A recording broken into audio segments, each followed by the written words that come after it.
Udah bisa dimulai? Oh, oke, siap. Baik, Assalamualaikum warahmatullahi wabarakatuh. Shalom, salam sejahtera untuk kita semua. Om Swastiastu, Namo Buddhaya, salam kebajikan, salam rahayu. Selamat sore, teman-teman semuanya. Sore. Luar biasa sekali. Masih semangat ya, teman-teman? Wah, selalu semangat. Selalu semangat ya, Mas. Ini karena kebetulan sore hari ini Jogja hujan ya Mas ya, dari beberapa hari kemarin, dari awal minggu, ini sudah hari Selasa tapi masih hujan lagi. Tapi kita tentunya salut sekali teman-teman sore hari ini masih semangat untuk tetap hadir ikuti kuratorial series yang pertama dalam rangka Annual Museum Exhibition ulang tahun Museum Sonobudoyo. Dan tentunya semoga teman-teman sehat terus meskipun cuaca di luar hujan ya.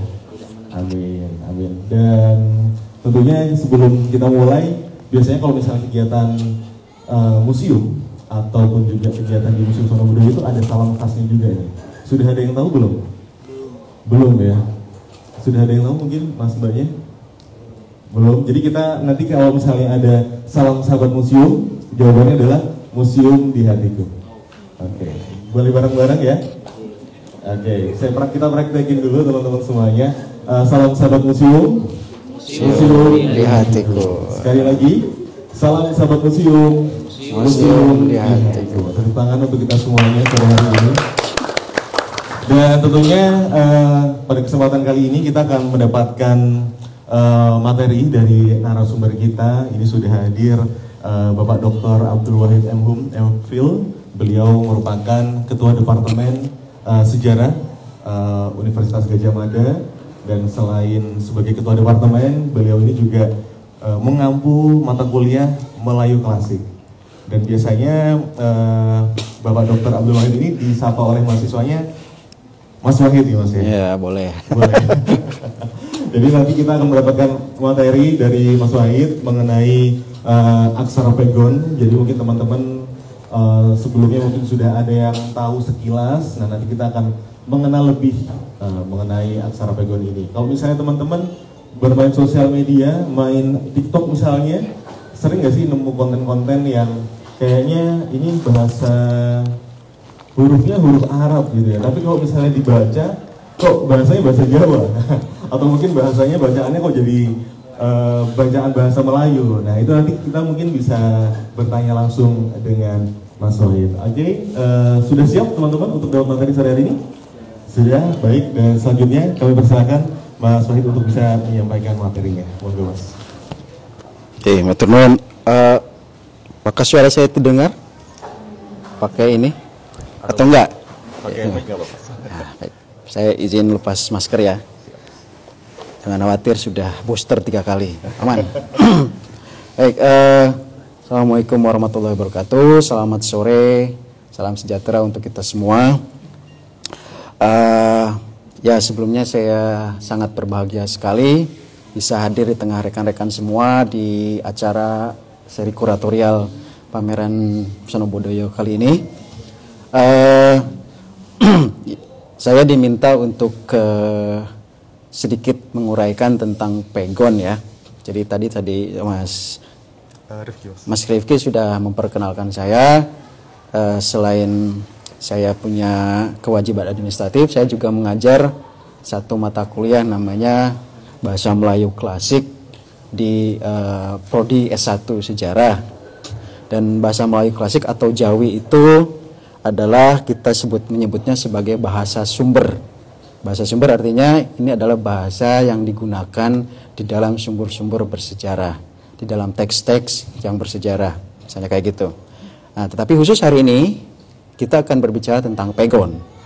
Jadi sebenarnya antara Jawi dengan Pegon itu sama saja, hampir identical. Yang beda adalah kalau Pegon itu tulisan Arab untuk menulis bahasa Jawa, ya. Jadi nanti saya akan tunjukkan. Jadi ini adalah sistem penulisan atau tradisi tulisan untuk menulis bahasa Jawa dengan menggunakan huruf Arab. Nah, kalau dalam bahasa Melayu itu disebut dengan Jawi. Nah, sebenarnya ini adalah salah satu warisan intelektual kita yang sangat berharga sekali, gitu kan? Dan ini bisa kita lihat dalam hasanah manuskrip, dalam hasanah pernaskahan kita juga banyak sekali ditulis dalam huruf ini. Saya bukan digital native yang terlalu aktif karena saya bukan Gen Z atau Gen Y gitu ya Mas ya. Saya udah angkatan tua. Tapi barangkali teman-teman udah pernah lihat gambar ini. Ya? Udah pernah lihat belum? Ya, baru. Ini apa coba? Indonesia Raya. Berarti udah bisa baca langsung kayak gitu. Jadi ada beberapa memang inisiatif belakangan dari generasi muda yang dari digital native untuk kembali menghidupkan ini. Dan ini dari kacamata kami yang menggeluti dunia sejarah, tapi juga dunia pernaskahan dan warisan pusaka sejarah atau heritage, termasuk adalah dalam hal ini naskah. Ini adalah sebuah perkembangan yang sangat menarik dan sangat menggembirakan, termasuk hari ini juga. Jadi saya berasumsi juga ini bagian dari public education dari Sono Budoyo, selain juga untuk memperkenalkan nanti sebagian dari koleksinya ya Pak, dalam huruf pegon ini. Dan pegon ini memang sebenarnya sudah menjadi bagian sehari-hari dari kita semua, dari dari masyarakat Indonesia ini. Baik, kita akan segera membicarakan itu berikutnya Mbak, silakan. Jadi apa itu pegon? Ini barangkali sebagian sudah mengenal, apalagi kalau misalnya sudah pernah di pesantren, itu pasti kita belajar menulis pegon. Jadi tradisi mensyarah, tradisi untuk menerjemahkan kitab kuning, ya, baik terjemah, ada banyak sekali, ada namanya hasyiah, ada syarah, ada matan, dan seterusnya. Intinya itu adalah interpretasi terhadap teks-teks keagamaan dari bahasa Arab.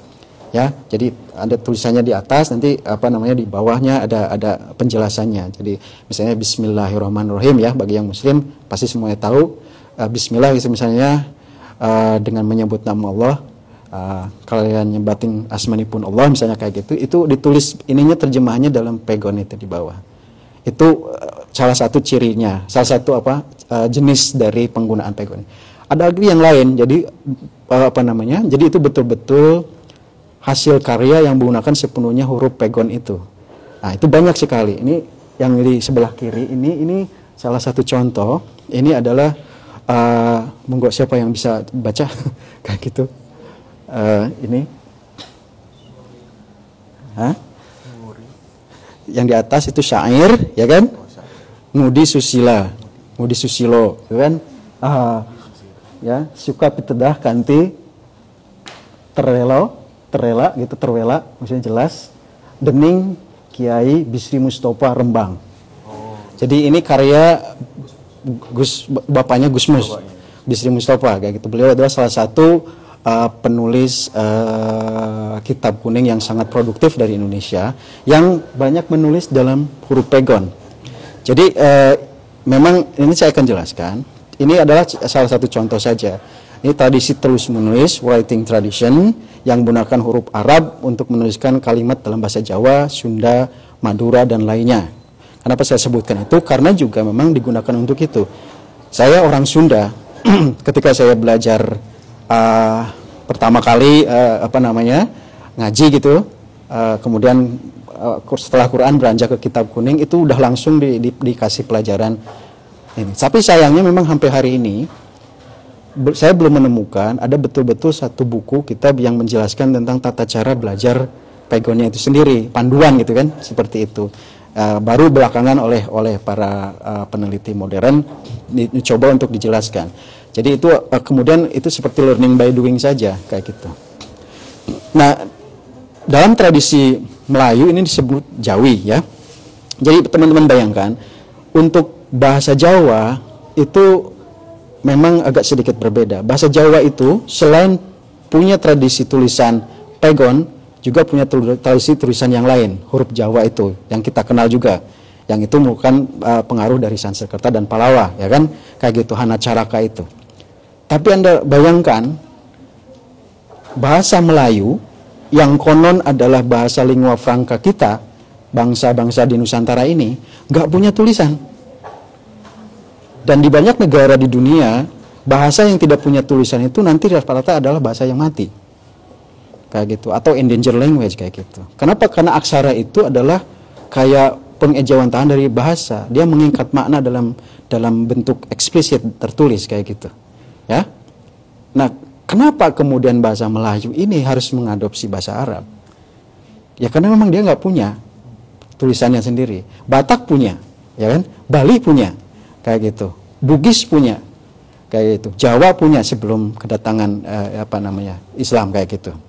Dan itu kemudian menjadi script culture mereka kayak gitu. Jadi script culture itu terikat juga dengan perkembangan intelektual masyarakatnya, kebudayaan Lidunghung, karena bisa dipakai berbagai macam kebutuhan. Jadi orang yang punya tulisan itu dianggap sebagai masyarakat berbudaya luhur. Dulu kan kalau misalnya ada yang belajar sejarah, misalnya kan sumber sejarah itu dianggap benar-benar sumber sejarah kalau tertulis, ya lah.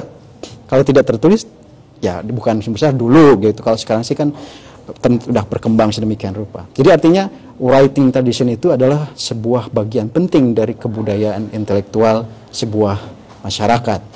Nah, artinya apa juga? Pegon ini adalah bagian dari kebudayaan Jawa. Nah, istilah pegon itu sendiri dalam banyak literatur sudah dibahas. Sebagian besar setuju kalau itu berasal dari kata pego. Pego itu artinya ya kayak menyimpang gitu ya, dari kepakeman Arab, pakem dari bahasa Arabnya itu sendiri kayak gitu. Padahal ketika dibaca ya nggak melenceng amat gitu. Hanya memang ada beberapa varian yang berbeda dari huruf hijaiyah. Jadi kalau memang ingin belajar pegon, mungkin akan sangat mudah bagi mereka yang sudah belajar Iqra, belajar huruf Arab duluan kayak gitu. Karena basicnya, fondasinya ya hijaiyah, huruf-huruf Arab itu kayak gitu. Ya. Dan banyak juga yang bertanya ataupun salah satu yang poin diskusi tentang pegon ini, kapan sebenarnya pegon ini muncul dan berkembang. Tadi sudah kita tahu semua bahwa khusus untuk Jawa, masyarakat Jawa sudah mewarisi atau sudah punya writing tradition yang lain. Itu tadi yang dari huruf dipengaruhi oleh Sanskerta dan Pallava itu, dan kemudian itu yang dianggap sebagai huruf Jawa asli, ya. Nun sewu, tapi ini dalam forum ini saja. Saya termasuk orang yang meragukan kata asli itu. Ya, jadi there is nothing generic, original in this world, gitu kan, kayak gitu. Karena semuanya adalah hasil dari dialog pertemuan dari banyak peradaban dunia. Jadi ini adalah proses dialog yang terus-menerus, kayak gitu. Tapi ini juga menjadi sangat penting dipahami, kayak gitu kan. Memang ada proses lain nanti. Kenapa kemudian, saya nggak tahu saya benar apa salah, saya bukan orang Jawa, tetapi saya hidup di sini, saya tidak pernah melihat pegon diajarkan di sekolah-sekolah umum misalnya, Jawa. Dalam Kongres Kebudayaan Jawa tahun 1926, gitu, ada upaya untuk mengusulkan pegon ini bagian dari writing tradition Jawa, tapi tidak dianggap, tidak diterima, dan tidak masuk di dalam bagian high culture Javanese culture gitu kan. Jadi budaya adiluhung Jawa itu. Jadi saya nggak tahu, barangkali kita bisa menyebutnya ini provokasi aja ya. Ini adalah produk kolonial. Karena kolonial itu memproyeksikan yang generik, yang budaya asli Jawa itu adalah yaitu tulisannya itu yang ada di Bali sekarang. Kalau udah tercampur Islam ya bukan, misalnya seperti itu. Nah, itu sebenarnya adalah salah satu catatan. Kenapa? Karena betapapun apapun, mau dibantah bagaimanapun, pegon itu sudah menjadi bagian dari khasanah kekayaan budaya Jawa, kayak gitu. Dan ini adalah hasil dari proses dialog panjang, gitu kan, dengan budaya Arab, huruf Arab, kayak gitu. Dan kita bisa dengan mudah mengatakan bahwa pegon pasti muncul seiring dengan hadirnya orang-orang Arab atau budaya Arab, mungkin Islamisasi juga, kayak gitu. Ya, di sebuah buku yang baru saja terbit beberapa yang lalu, ada seorang peneliti Inggris berdarah Melayu, Malaysia, yang mengajukan pemikiran yang cukup menggelitik. Is Jawi Islam? Apakah Jawi itu Islam atau bukan? Artinya pegon itu Islam atau bukan? Kayak gitu. Kita tidak akan mengatakan bahwa seluruhnya, tetapi ia bagian dari proses Islamisasi, betul. Tapi kemudian seiring dengan vernakularisasi, dengan proses dialog tadi, pertemuan budaya, maka dia tidak menjadi eksklusif itu saja, Islam saja, kayak gitu. Ya, jadi di paragraf berikutnya, Pak, next slide-nya, kita bisa menemukan bahwa pegon ini dipakai untuk beragam kebutuhan, beragam kegiatan, kayak gitu. Tentu yang pertama itu adalah menulis teks keagamaan Islam, ya. Saya dalam kurung Islam itu, tapi ternyata bukan hanya Islam.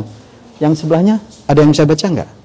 Wasiat yang lama, yaitu Wasiat yang lama, segala kitab perjanjian lama atau kitab Taurat dan Zabur dan segala nabi-nabi, jilid yang kedua, tersalin, bla bla bla, kayak gitu kan. Jadi ini adalah perjanjian lama, Injil, Bible, itu kan tersalin kepada bahasa Melayu, ini Melayu ya, pada kedua kalinya, dan lagi dicap atas belanja Netherlands. Maksudnya ini diterbitkan atas dukungan dana pemerintah, ya. Bijbelgenootschap itu bahasa Belanda yang dicoba dimelayukan dalam bahasa itu. Ini yang menarik. Genootschap itu agak susah mengikuti cara laporan kita. Bahasa Belanda itu banyak sekali konsonan yang jadi satu, dan itu ribet betul. School, misalnya school SCH 3 konsonan jadi satu, school, kayak gitu kan. Nah, itu kalau yang nggak ada yang sejarah, Mbak Uzi yang sejarah itu belajar bahasa Belanda harus 3 semester, berdarah-darah itu lidahnya harus bisa mengucapkan Belanda itu. Saya seperti itu. Nah, ketika dituliskan dalam huruf Jawi itu agak sedikit kesulitan, maka genootschap itu seperti itu, kayak gitu. Tapi ininya pertama memang untuk teks keagamaan Islam terutama, karena banyak sekali karya-karya Jawi, pegon dibuat, disusun untuk menulis teks-teks keagamaan seperti tadi yang di awal itu kan, Pak Bistri Sansuri misalnya seperti itu. Tapi juga karya sastra, Bapak syair dan seterusnya juga banyak ditemukan kayak gitu. Dalam bahasa Melayu juga demikian. Korespondensi surat menyurat, baik resmi maupun tidak resmi ya, yang resmi. Nah ini kalau teman-teman punya waktu, jadi banyak sekali hasanah manuskrip Melayu dan Jawa itu ada di Leiden, ada di British Library, ada di Hamburg, ada di Berlin, ada di Rusia bahkan, semuanya kayak gitu. Nah sebagian sudah didigitalkan online, ya. Perpustakaan Singapura banyak sekali membantu mengonlinekan, tapi memang koleksi Melayunya. Jadi silakan bisa di googling, masuk ke lembaga itu, bisa dilihat itu. Dan ternyata ketika disebut Jawi itu kan, misalnya di situnya ada babat tanah Jawi, ada kelana apa kayak gitu, banyak sekali manuskrip yang berbahasa selain Melayu, Jawa misalnya seperti itu. Ya itu artinya pegon kan, kayak gitu. Kemudian penulisan mantra itu jelas kayak gitu. Saya pernah dikasih itu kan, ditunjukkan sebuah secari kertas kayak gitu, yang itu dipakai oleh beberapa kelompok petani yang mencoba memberontak di perkebunan mana kayak gitu. Itu yang punya Profesor Pujo Semedi, kolega saya di antropologi. Ya, dia kan menggoda saya gitu karena tahu saya mengajar ini. Coba kamu baca ini, iki isinya apa kayak gitu. Tak tanya, iki mantra. Jadi ada dibawa disakuin oleh para petani itu ketika mereka menyerang perkebunan itu, membakar tebu atau apa kayak.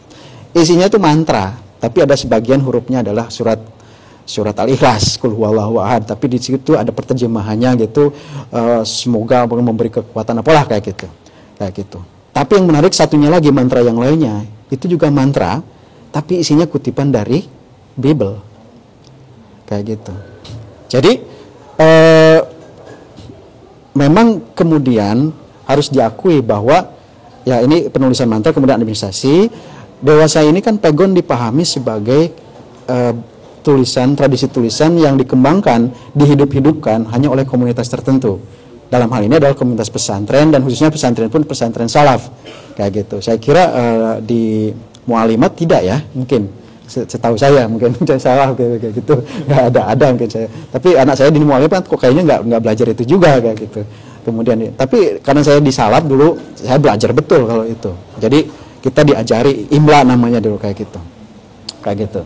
Tapi ini artinya saya ingin berbicara bahwa konstruksi bahwa pegon itu adalah hanya milik komunitas tertentu, itu ada konstruksi belakangan, produk historis juga, gitu kan? Sebelumnya jauh lebih cair. Apalagi kalau Melayu saya bisa tunjukkan lebih banyak lagi.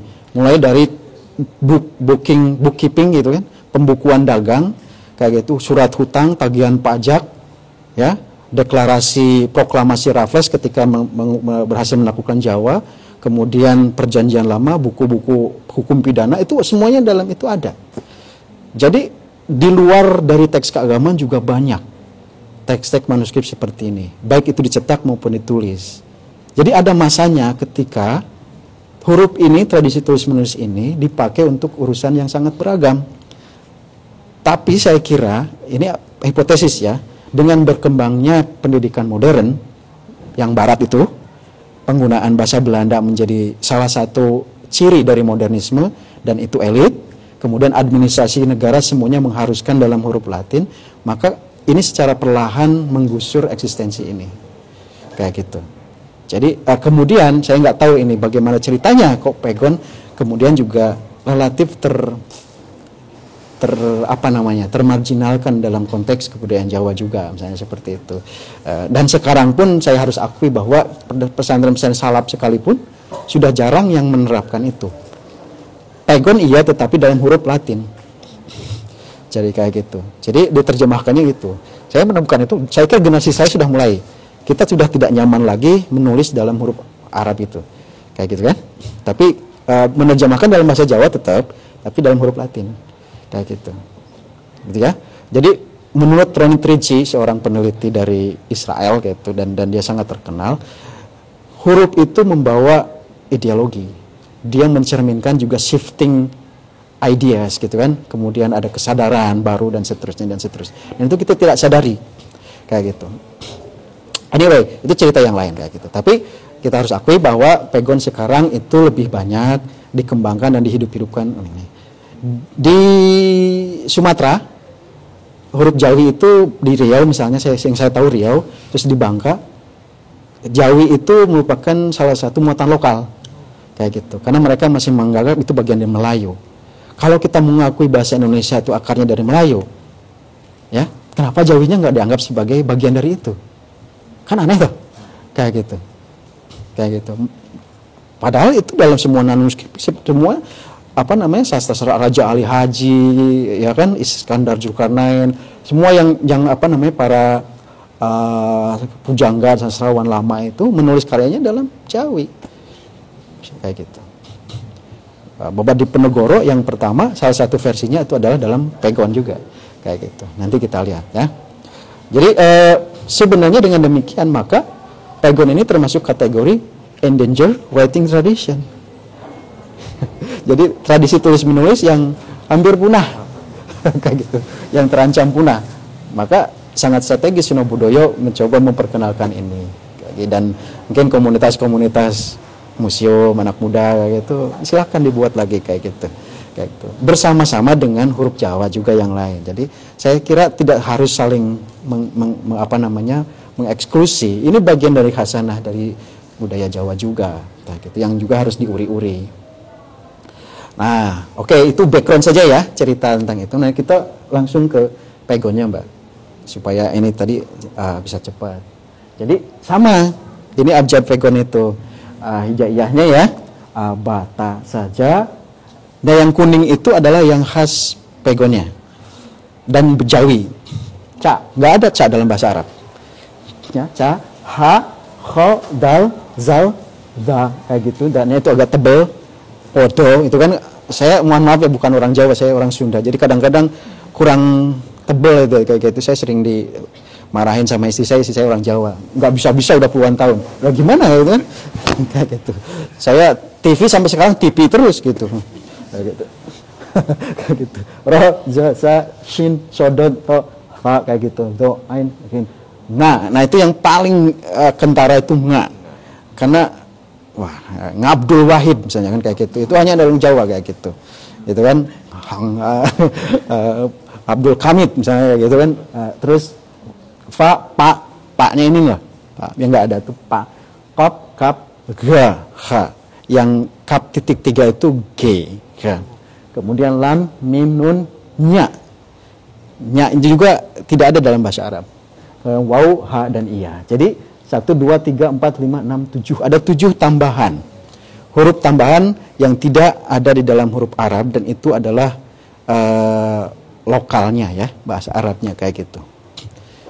Tapi ini juga Jawi sama. Bahasa Melayu juga begitu. Nah yang lebih repot lagi itu adalah, bukan repot, sorry. Yang harus dipahami lagi itu adalah ketika bertemu dengan konsonan. Ya. Cirinya kurang lebih gitu. Kalau A itu ya sudah ada fathah gitu kan. Strip di atas itu. A kayak gitu. Kalau I ya kasroh di bawah gitu kan. Kemudian kalau U yaitu dhamma gitu kan di atas. Kemudian kalau O itu fathah dengan waw. Gitu ya. Ini. Tapi kalau alif itu alif dengan waw kayak gitu. O kayak gitu. Nah dalam bahasa Jawa kan kadang-kadang O itu juga ditulis A, ya nggak kayak gitu. Jadi Margana itu kan kadang-kadang panggilnya Margono, itu kan kolega saya Pak Margono namanya, tulisannya Margana kayak gitu.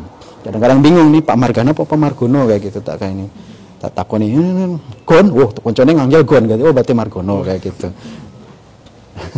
Terus, nah yang lain yang nggak ada itu adalah yang panyecek itu, yang seperti gini, tulisan ini, itu sejuk kayak gitu ya.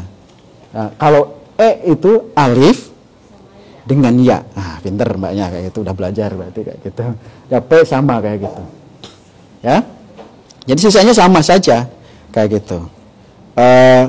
Nah ini harus ada sesi praktek nulis kayak gitu. Jadi supaya ini cuman gini, ketika membaca ini kan standarisasi modern. Aslinya belakangan diproduksi oleh, ketika kita baca di dalam manuskrip aslinya, kadang-kadang aturan ini nggak ditemukan.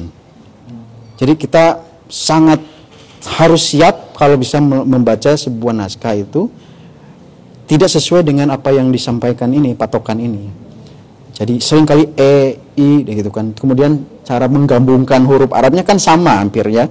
Jadi misalnya alif itu tidak mungkin disambungkan di depan dengan huruf belakangnya. Dia tetap di belakang bisa kayak gitu. Kemudian menyambungkan sin itu kan seperti itu sama ya kayak gitu. Sebenarnya sejauh ini saya hanya bisa menemukan 2 petunjuk pelajaran Melayu klasik itu pun ditulis dalam bahasa Belanda, diproduksi oleh sebuah lembaga militernya untuk pelatihan kadet mereka tahun 1926. Yang satu bahasa Jawi, Pegon, itu juga yang nulis orang Belanda. Ya ini tantangan buat kita gitu. Kalau mau menghidupkan lagi, mempopulerkan lagi, harus bikin panduannya kayak gitu. Tapi sudah ada dalam beberapa hal, kolega-kolega beberapa gitu, peneliti-peneliti mutakhir mencoba untuk memperkenalkan ini. Next bah. Nah ini yang beberapa ketentuan yang paling umum gitu kan. Jadi sudah kita ketahui di situ. Jadi huruf jim titik 3 di bawah itu dibacanya ca kayak gitu ya. Kemudian huruf p titik fa itu sama kayak gitu. Dal diberi titik itu dah, kayak gitu. Kemudian ya ditambah titik itu menjadi nya. Titiknya 2 jadi tadinya 2 menjadi 3 itu nya. Kaf ditambah 3 titik, kadang-kadang 1 itu menjadi g. Jadi ga. Beda dengan he, dengan gin. Ini g. Gin itu agak berbeda. Nah kalau ain di titik 3 itu nga kan kayak gitu. Huruf h dengan alif itu dibaca bayu. Oh itu ini lagi kan kayak gitu. Kemudian huruf ya berbunyi i kalau misalnya di depannya ada kasroh gitu kan, nih kayak gitu. Kemudian, nah yang paling penting itu saya kira ini kan huruf-huruf sambungnya ya. Pegon ini tambah waw itu berbunyi u, itu udah kita ketahui. Kuku, kemudian nah yang paling penting itu saat t kayak gitu dibaca itu kalau alif dengan ya dan fathah kayak gitu ya. Enak itu alif ya, ada hamzah di atasnya, ya nun ka kayak gitu. Enak kayak gitu. Tapi bisa juga nun dengan k-nya jadi satu, enak kayak itu, nggak usah pakai alif. Tapi kenapa pakai alif? Karena untuk menunjukkan kalau itu dibaca a, karena bisa jadi enak, ya kan kayak gitu, atau bisa jadi enu misalnya, saya nggak tahu kayak gitu. Kalau ada wawu kayak gitu, peyek seperti itu, peyek kayak gitu. Kemudian huruf pegon di fathah ada digandeng dengan wawu untuk bunyi o, itu harus ada alifnya.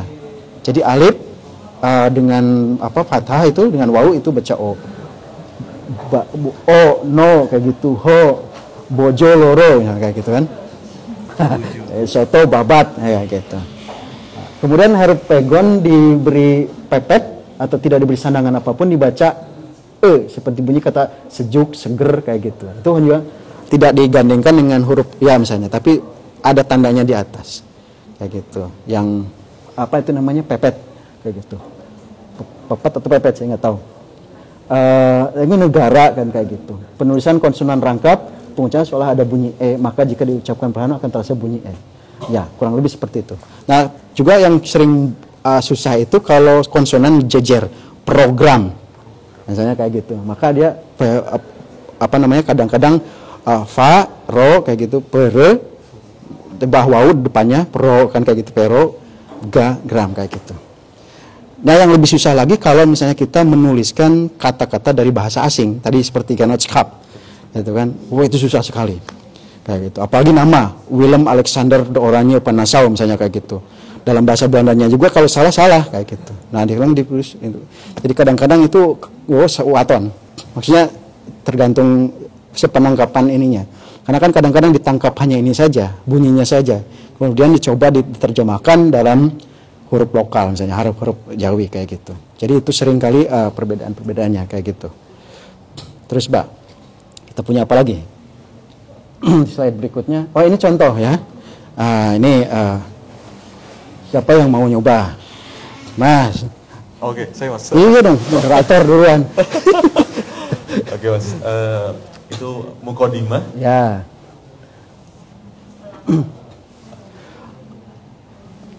Nah, kayak gitu. Oh iya, pelangi. Bukan. Oh bukan. Itu ada kap itu G di titik di bawahnya. Pelanggerane. Pelanggerane. Arab pegon kayak gitu. Oh, pelanggerane Arab. Satu baris aja dulu kayak itu, gitu. Pegon. Siapa yang mau nyoba? Silakan. Ayo Pak, kayak gitu. Kayak gitu. Jadi ini tipikal yang, jadi ada dua ya. Teks itu kadang-kadang ada yang namanya teks yang memang ada berharokat dan ada yang gundul. Ini yang gundul. Nah kayak gitu. Jalan Pak. Arab pegon yaiku huruf Arab kang nganggo nulis aksara Jawa utawa basa Jawa. Wis lulus. Siapa lagi yang mau? Siapa lagi? Mulai. Oh, masih. Satu. Terusin. Iya. Ananging ing dalem perkembangane udah. Oh, terus.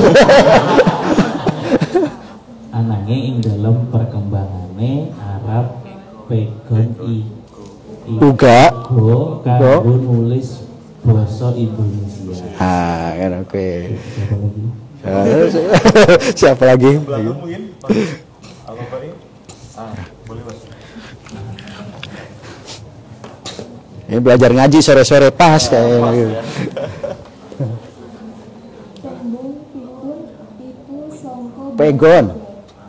Tembung pegon. pegon iku sangka basa Jawa yaiku sangka tembung pegon lan pengembangan Lan panambang kan Pegon artine gagap. gagap. Ngomong ora lancar. Jadi artinya pegon itu gagap, ora lancar. Gitu. Ora pas suarane kayak gitu. Tadi gagu kayak gitu. Ngomong ora lancar, ora pas suarane. Diarani Arab Pegon. Jalaran basa Jawa ditulis kelawan huruf Arab itu ora pas sebab ora kabeh huruf Arab pada podo watake karo aksara Jawa. Mula perlu onone huruf Arab Pegon. Rekaan. Nah, ini ditulis oleh penulis modern mengikuti. Nah, yang next itu slide berikutnya itu yang sudah lebih tua lagi. Masih praktek, Masih masih praktek ini. Nah, ini tulisan Bisri Sansuri yang lain, Bisri Mustafa. Jadi ini lebih ke, tapi meskipun kitab kuning, isinya ini tentang sejarah bangsa ya, nah, kayak gitu. Ditulisnya saya kira tahun berapa ya? Sekitar tahun 50-an. Ya, aduh. Silakan siapa yang mau membaca Judulnya aja. ini, Mas ya? Judulnya. Ya. Ya, wow, itu mulu yang lain. Mungkin. Temannya mungkin. Ini judul dulu. Tarikh Aulia. Nah, Tarikh Wali Songo. Nah, kayak gitu. Nah, ini kan udah, ini berharokat. Ini modern.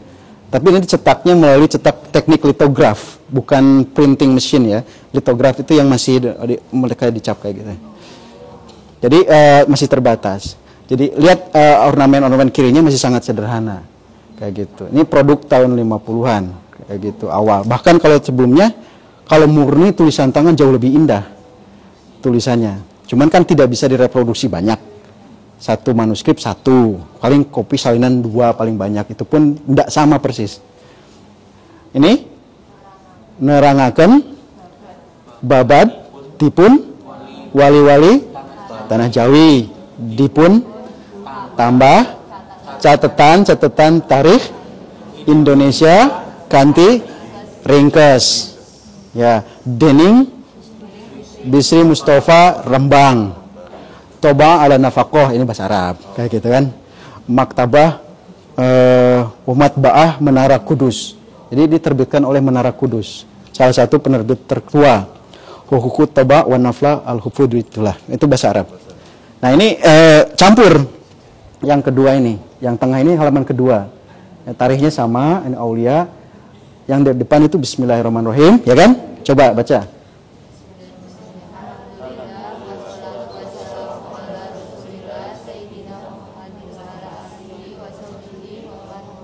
Ya, wabak tuh, ya, wabak itu. Oke, yang berikutnya adalah Jawa. Wiwit, kurang besar ya. Wiwit kita bangsa Indonesia, dados bangsa ingkang merdeka. Nah, kayak gitu kan. Nah, ini gampang karena ada harokatnya, kayak gitu. Dan bahasa Jawanya bahasa Jawa yang memang modern, kurang lebih kayak gitu. Karena nanti ada bahasa Jawa yang kayak adiluhung gitu, agak susah kayak gitu.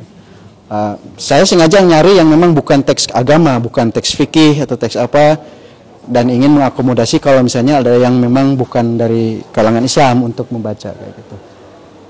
Ya gitu, ya.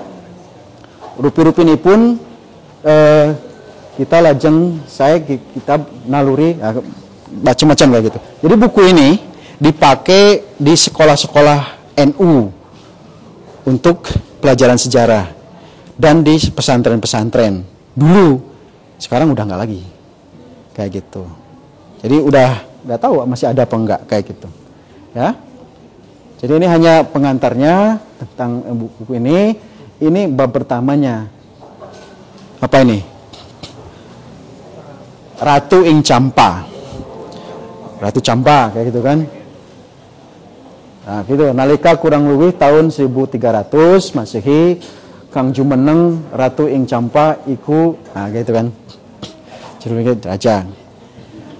Ini contoh kedua yang masih muda. Coba Mbak di slide berikutnya masih ada nggak? Nah ini kalau ini tulisan tangan beneran, ya. Ini adalah saya nggak tahu kitab jangan nggak ada judulnya, tapi ini kayak supi Jawa. Ini milik kolega saya Pak Margono. Jadi udah ada tulisan-tulisan, nanti di lembar yang lainnya tuh ada tulisan kayak badan gitu kan, terangkan apa unsur-unsurnya kayak gitu. Ini agak susah, bukan agak susah ini, kayak gitu. Selain karena kecil, ya. Tapi meskipun sudah berharokat, tapi karena bahasa Jawanya bahasa lama, wangel, kayak gitu. Wangel tenan, kayak gitu. Bismillahirrahmanirrahim, bisa kan kayak gitu. Saya juga kadang-kadang ya angkat tangan. Belum, karena baru sore ini saya potret. Jadi belum bisa dibaca kayak gitu. Tapi dari sekilas ini pun kalau bahasa Jawi yang Melayu relatif saya yang sesulit apapun kaligrafinya itu kadang-kadang masih bisa. Saya tadi mempelengi beberapa menit ini tuh kok nggak keluar. Ini apa ini ya kayak gitu. Sama halnya ketika ini cerita. Saya waktu itu sok-sokan juga ngisi kayak gini, tapi di Ternate. Oh ya kayak gitu. Ya, ternyata yang hadir tidak hanya anak muda seperti jenengan-jenengan, juga ada sesepuh beberapa orang. Rupanya sesepuh itu adalah para pengageng pemelihara pusaka dari Keraton Ternate. Selesai acara mereka datang, Pak saya bisa minta bantuan nggak apa? Tolong dibacakan ini. Kita punya beberapa. Oh siap kayak bilang kayak gitu. Saya pede saja kan, bahasa Melayu kayak gitu.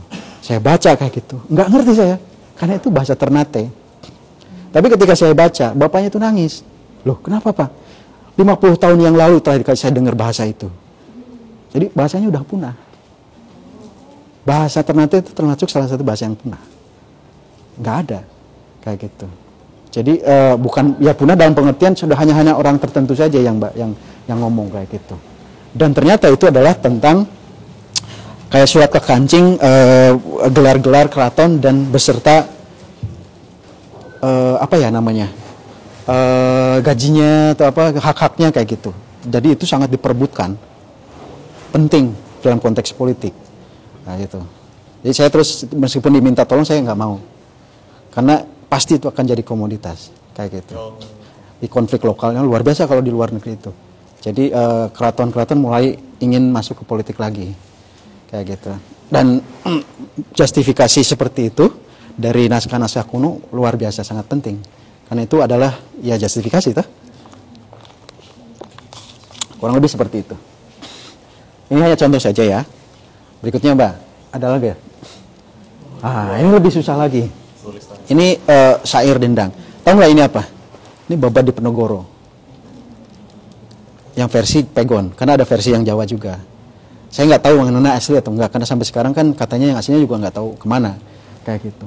Coba, ini kan jelas dah, lumayan clear. Coba ada yang bisa baca nggak? Yang merasa orang Jawa, saya bukan orang Jawa kayak gitu.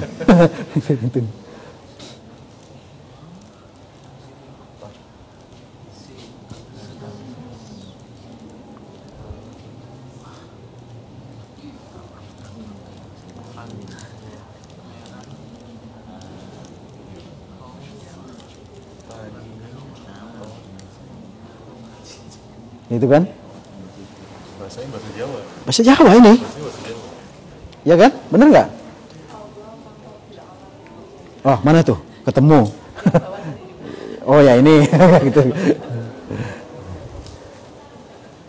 Lan supangat mangku kanjeng Nabi kita. Ya kan? Nah, tapi di situ kan kayak gitu tuh sin. S yang kayak gitu tuh. San hamada rasu rasaning pati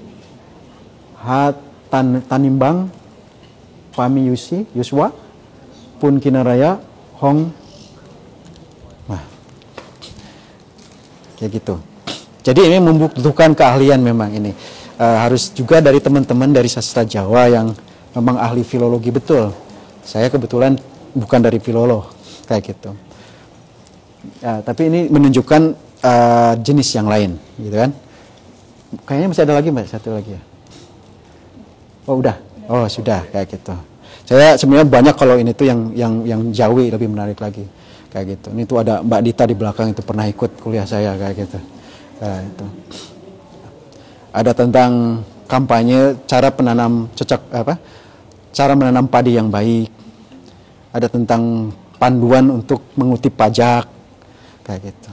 Jadi ya itu bahasa administrasi. Tulisan yang dipakai untuk dokumen-dokumen administrasi. Tidak semata-mata untuk teks keagamaan kayak gitu dulu. Ya, tapi itu memang berhenti rata-rata di tahun 1920-an. Setelah itu teks-teks resmi dari pemerintahan seperti itu hampir tidak ditemukan lagi. Itu artinya apa? Pemerintah kolonial sudah pede betul kalau orang-orang setempat sudah memiliki literasi yang cukup untuk membaca huruf Romawi. Kayak gitu. Ya. Jadi memang dipush untuk itu. Kayak gitu. Menjadi literer dalam huruf Romawi artinya menjadi modern versi kolonial waktu itu. Nah, gitu. Jadi ya ini ya gitulah kayak gitu, hanya perkenalan saja. Oke, sudah? Sudah ya. Saya sebenarnya dibawah waktu cuma 1 jam, jadi ya mungkin monggo selanjutnya. Baik, terima kasih Mas Fred. Kita beri tepuk tangan untuk penonton kita, luar biasa sekali. Tadi udah sempat nyoba-nyoba gitu. Gimana perasaan dan pengalaman itu, teman-teman? Keren ya. Yang keren apanya? Apanya? Contoh. Oh, keren bisa baca, Mas. Ya, Oke. nah itu penting ya, yang bisa baca berarti keren. Coba dikampanyekan itu kayak gitu. Karena ini sudah nggak banyak yang bisa baca. Meskipun basically ya pada dasarnya kalau yang muslim yang udah pernah belajar Iqra bisa baca itu akan mudah. Kayak gitu. Akan mudah ya, akan mudah. Saya mengatakan akan mudah. Di semester ini saya masih mengajar mata kuliahnya, kebetulan ada 4 orang dari Malang yang MBKM itu lah, yang proyek Merdeka Belajar. 2 diantaranya Katolik. Dalam 3 kali pertemuan bisa mereka. Padahal sebelumnya nggak pernah baca itu huruf Arab dan agak sedikit hesitant. Kenapa? Karena selama ini ya mereka memahami itu adalah huruf untuk teks keagamaan. Tapi saya kasih bacaan yang sekuler. Sekuler itu maksudnya non keagamaan gitu ya. Kayak gitu. Jadi dia tidak merasa takut untuk salah baca. Karena kan kalau salah baca, kalau itu teks keagamaan ya pripun nggih rasanya pun kayak gitu, rada berdosa sedikit, ada perasaan kayak gitu. Ya, Oke, kita selanjutnya akan ada sesi tanya jawab. Kami persilahkan teman-teman untuk bisa bertanya. Ini sudah nanti yang bertanya akan dapat souvenir ya, Pak ya. Waduh. Jadi saya harap nih teman-teman bisa aktif untuk bertanya. Atau mungkin nanti Mas Wahid bisa ngasih challenge untuk membaca 1 lembar gitu ya. 1 kalimat. Oke, silakan angkat tangan siapa? Oke, tadi kayaknya yang duluan masih yang sebelah sini dulu. Nanti gantian. Silakan perkenalan dari mana sama pertanyaannya, Mas. Oke, nama saya Muhammad Zulfikar. Saya dari UIN Sunan Kalijaga. Wah, ya pantes kalau UIN. Ya, yang saya tanyakan adalah tadi sudah disinggung tentang aksara Jawa dan background. Nah, mungkin yang saya tanyakan, ada nggak sih kontradiksi ataupun pertentangan ataupun konflik antara kedua bahasa tadi, Hanacaraka dan background, khususnya di Keraton Jawa Islam seperti Surakarta dan Yogyakarta. Mungkin itu. Ya. Terima kasih. Baik, terima kasih Mas. Oh, langsung dijawab. Langsung aja. Ya, ini pertanyaannya menarik. Apakah ada konflik? Kalau dalam tradisi intelektual, konfliknya mungkin bukan seperti konflik dalam hal yang lain itu kan. Ada ketegangan itu iya, kayak gitu. Jadi pujangga yang memang preferensinya adalah menulis dalam huruf Jawa ya banyak kayak gitu. Tapi kan juga ada beberapa pujangga yang menulisnya dalam huruf Jawi. Memang kebanyakan kalau yang huruf pegon atau apapun itu dari kalangan santrinya ya kayak gitu. Jadi itu masalah pilihan saja sebenarnya kayak gitu. Seperti halnya ketika Diponegoro memilih menulis itu juga dalam huruf, itu tergantung ininya juga pola pengasuhan atau pola belajarnya, dia belajar di mana kayak gitu. Karena kan yang kalau dalam keraton itu yang mendalami agama itu khusus adalah kalangan kaum, ya, yang kalangan putihan masjid kayak gitu. Mereka cenderung pakai itu. Apakah pernah ada konflik terbuka? Saya kira itu sesuatu yang mungkin terlalu keras untuk dicapkan gitu. Karena kenyataannya dalam babat sekalipun dan dalam manuskrip Jawa sekalipun, elemen Islam itu juga ada, kayak gitu, ya. Karena spirit Islamnya juga ada kayak gitu. Makanya seorang sejarawan terkenal yang namanya Merle Reclebs, Pak Reclebs, Profesor Reclebs, itu mengatakan bahwa Islam yang di Jawa khususnya karena dia ketika menyatakan Islam itu berdasarkan tradisi literaturnya, tradisi tulis menulisnya, itu Islam mistik sintesis, gitu kan? Mistik sintesis itu mengacu kepada kenyataan bahwa kandungan-kandungan di dalam manuskrip dalam naskah-naskah tersebut itu ada percampuran ya antara unsur Islam dengan unsur Jawa, kejawen kayak gitu. Jadi misalnya kita juga belajar salah satu patron terkenalnya itu kan Sultan Agung. Mulai dari Sultan Agung itu simbol-simbol Islam, tradisi Islam juga dimasukkan di dalam keraton.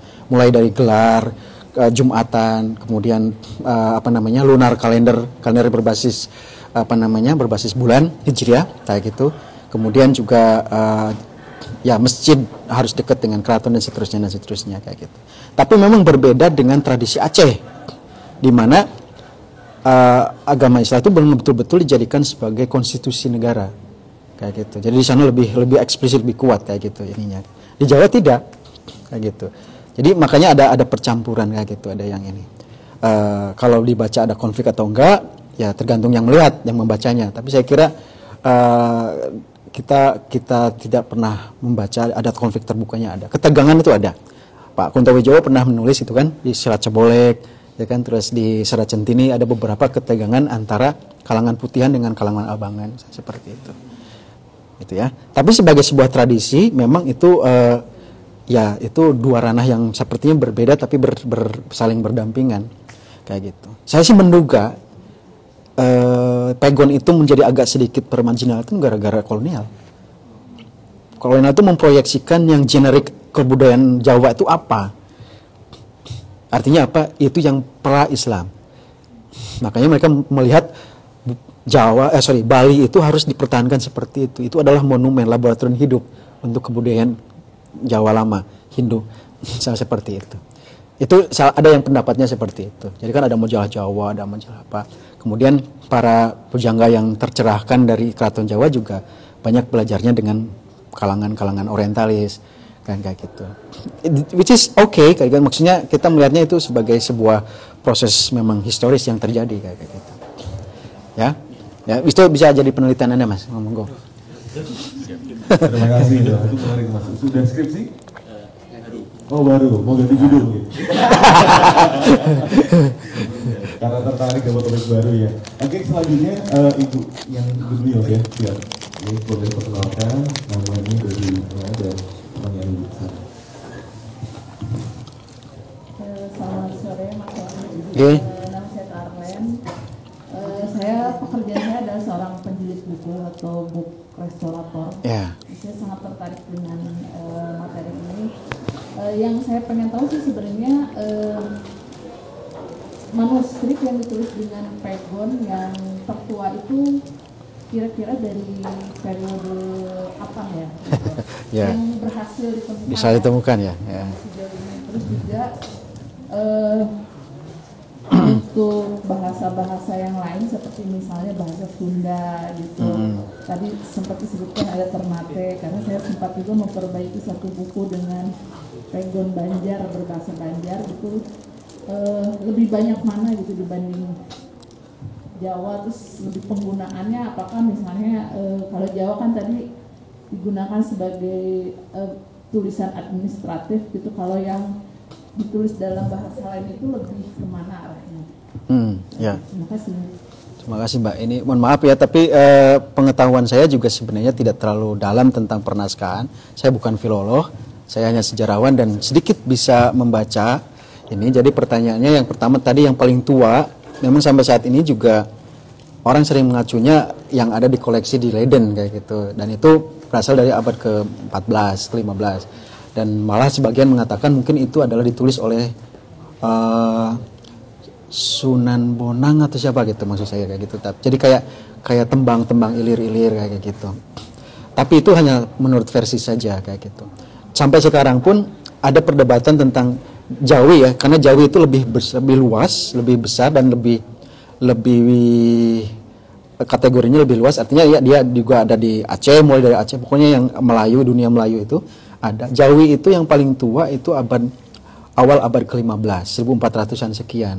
Jadi itu di Palembang, penerbit Palembang itu ada, dan di penerbit yang dimiliki oleh seorang Arab kayak gitu. Ya, jadi dari situ kita menduga, oh oke, produksi manuskrip yang mulai dalam konteks ini ya, dicetak dengan teknik litograf itu pada waktu itu sudah mulai kayak gitu. Tapi kalau yang tulis itu bisa lebih banyak lagi, dan itu susah menelusurinya. Nah, ada yang mengatakan ya itu yang di epigrafi itu yang di makam-makam, di nisan-nisan itu loh. Nah itu epigrafi sudah ada sejak abad 8. Misalnya ada beberapa makam yang ditemukan menggunakan tulisan Arab, misalnya seperti itu. Tapi kan itu hanya nama ya, dan kemudian ada sedikit ininya. Jadi misalnya Fatimah binti Maimun yang terkenal itu kan dalam bahasa Arab. Kemudian orang berdebat ini apakah ini orang Arab atau ini lokal kayak gitu. Sampai sekarang nggak bisa tercecahkan, karena ya mau ditanya gimana nggak bisa ngomong orangnya kan kayak gitu. Kayak gitu. Jadi kalau misalnya dalam konteks manuskrip kan, manuskrip itu kan karya utuh ya. Jadi dia bukan petilan dokumen gitu, tapi sebuah karya yang utuh. Artinya dia ya sudah menjadi satu kesatuan kayak gitu. Itu memang baru belakangan. Itu produksi yang lebih produksi intelektual lah kayak gitu ya, literal yang lebih belakangan kayak gitu. Tapi sampai sekarang menurut saya juga masih mencari-cari, ini belum ada informasi kapan yang paling tua dan seterusnya kayak gitu. Tapi ya rata-rata yang dikoleksi oleh para orientalis yang sekarang ada di perpustakaan di Eropa itu ada abad 14-15 kayak gitu. Jadi pas ketika proses Islamisasi sedang gencar-gencarnya. Dan ini dalam kajian sejarah, abad itu kan abad pelembagaan Islam.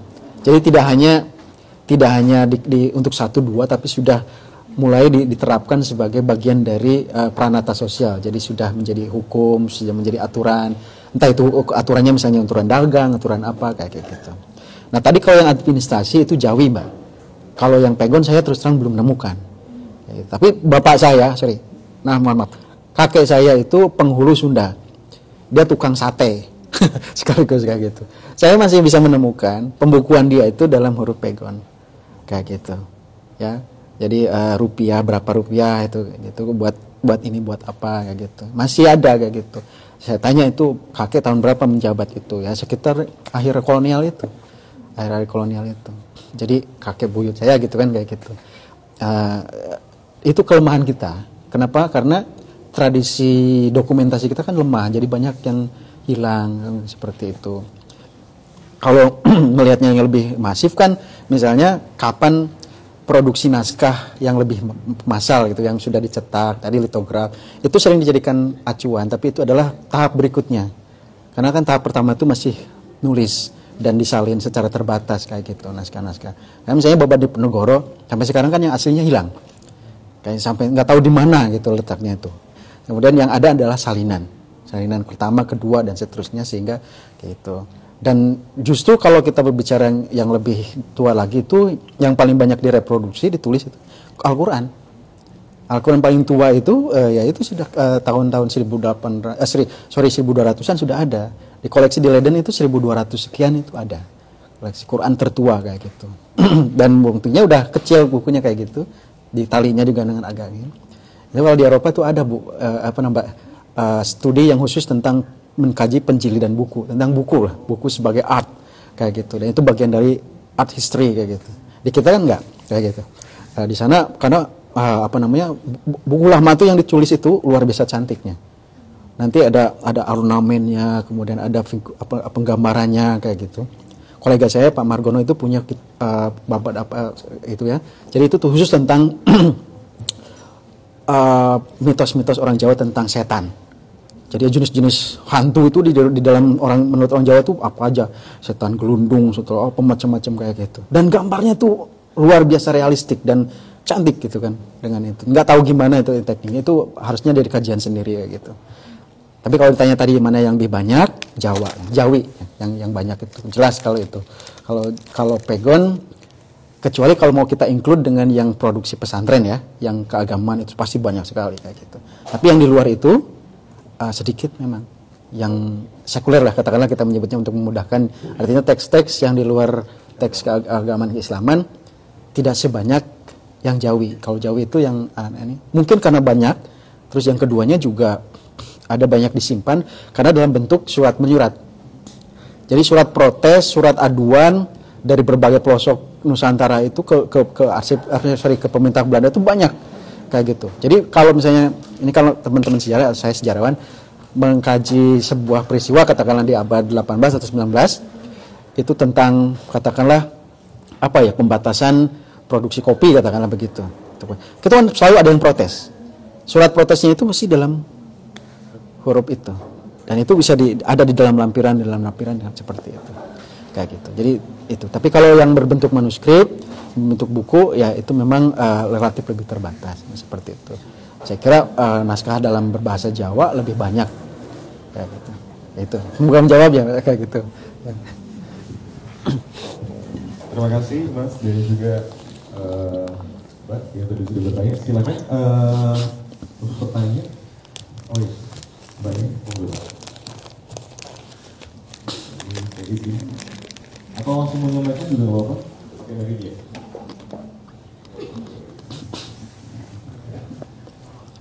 Saya Adila Falasina dari UGM.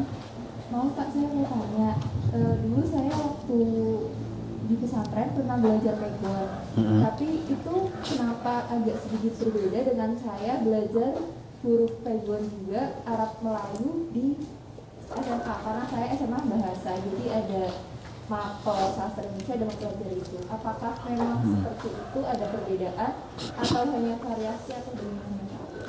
SMA-nya di mana? Di Man 1 Jogja. Man 1 Jogja. Pakai buku apa? Enggak tahu kalau saya. Itu masalahnya Mbak. Jadi sampai sekarang tadi sudah cerita karya yang mencoba menulis kayak panduan ya untuk belajar pegon yang baik dan benar itu sampai sekarang ini masih belum ada. Jadi belum ada kesepakatan di kalangan itu para ahli manuskrip, para ahli ini untuk membuat itu. Sangat berbahagia kalau misalnya di Man 1 ada misalnya seperti itu. Jadi saya mungkin menyebutnya itu sama dengan yang tadi, ini ada pengaruh dari Jawi Melayu cara penulisannya kayak gitu. Nah yang sudah distandardisasikan dan kemudian dikodifikasikan dengan baik itu yang Jawi. Saya terus terang memakai pelajaran Jawi untuk TK ketika mengajar di UGM untuk ini menyamakan dulu persepsi cara penulisan yang benar menurut kaidah modern. Dan kemudian berdasarkan itu latihan menulis.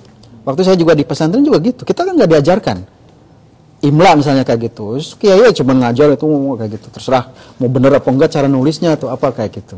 Tapi kita membaca dari beberapa dari kitab kuning itu ada yang menggunakan pegon bahwa kalau menulis itu ya alif dengan iya. Kalau ini kayak gitu seperti itu. Tapi tidak betul-betul ada sebuah standarisasi yang memang disepakati oleh semua stakeholder lah, oleh semua pihak yang memang ingin mengembangkan ini sebagai sebuah tradisi tulis yang memang dikembangkan bersama tuh, untuk ini. Nah itu memang kalau memang ada nanti karena udah mahasiswa ya, jadi kita bisa jenengan bisa kembali lagi ke sekolah bikin gitu lah. Bo Muhammadiyah bikin, Bo NU bikin misalnya seperti itu. Setahu saya ada yang udah seperti itu, tapi tadi dalam penjelasan yang tadi yang putih itu bahwa ini ditulis tapi penjelasannya dalam bahasa Indonesia kayak gitu, ada seperti itu. Mungkin saya salah ya karena tidak terlalu mengikuti untuk konteks pendidikan kayak gitu. Kalau misalnya ada bagus sekali kalau seperti itu. Kemungkinan Kemendag punya kemungkinan ya, nggak tahu kayak gitu. Ya, terima kasih Mas Wahid untuk jawabannya. Begitu Mbak Dia ya. Oh Mbak Adila dari UGM. Saya kira masuknya Mas Wahid juga ya. Saya kira tadi pertanyaannya adalah Mas tadi materi kuliahnya ada yang kurang kan? Dia mau bertanya tentang materi kuliah. Dari UGM ini jurusan apa Mbak? Oh bahasa dan sastra Indonesia. Saya kira dari sejarah juga. Oke, kita ke pertanyaan selanjutnya, silakan. Wah, masih baik. Mas Wahid siap ya Mas ya? Siap, monggo. Siap. Silakan Mas yang baju merah dulu ya. Oke, silakan Mas. Langsung aja ya Mas ya. Oh ya, kok bisa kedengaran kok kayak gitu? Kalau standarisasi untuk Nama sama asalnya. saya Waluyo dari Ciamis. Menanyakan apakah ada standarisasi huruf Pegon, karena huruf Pegon itu kan ada di wilayah Nusantara ya, termasuk Malaysia, Singapura, sama Brunei. Iya. Setiap sukunya itu kan semisal ya, huruf Pegon kan digunakan di Singapura, Kabupaten Tasikmalaya itu tulisan Pegon Lestari juga. Semisal orang Sunda kan banyak misalnya Ciberem, Jinjing, atau itu beda nggak sih tulisannya sama misalkan orang Jawa? Ada perbedaan nggak, ada perbedaan antara Pegon Jawa sama Pegon Sunda? Terus aku pengen nanya, kenapa huruf Pegon itu waktu itu timbul terus hilang di uang Indonesia sama uang Hindia Belanda pas masa awal kemerdekaan. Mungkin masih saya punya koleksi, dia tulisannya pakai huruf Pegon.